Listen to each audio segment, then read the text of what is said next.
Welcome to the Clem Environmental Education Center here out in Point Reyes National Seashore. I have been preparing meals with my assistant Kim all week for 27 naturalists breakfast, lunch, and dinner. We've been having a wonderful time. It's been a great group of people. Let's give you an idea of the surroundings of where I'm at. Clem Miller was a member of the U.S. Congress from 1959 to 1962. He was the author of legislation to create Point Reyes National Seashore. The course that the California Naturalists are taking is the California Naturalist Training Course.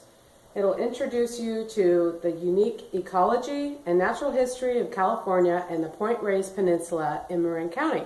The 40-hour course combines science, curriculum, guest lectures, field trips, and project-based learning focused on the natural world of California. Coursework and activities will engage students in the theory and practice of citizen science and direct stewardship. Participants earn the University of California's California Naturalist Certificate for attending lectures, field seminars, taking field notes, and completing a capstone project. So every night, when it's time for dinner, we come on out here and ring the bell. Come and get it. Thank you.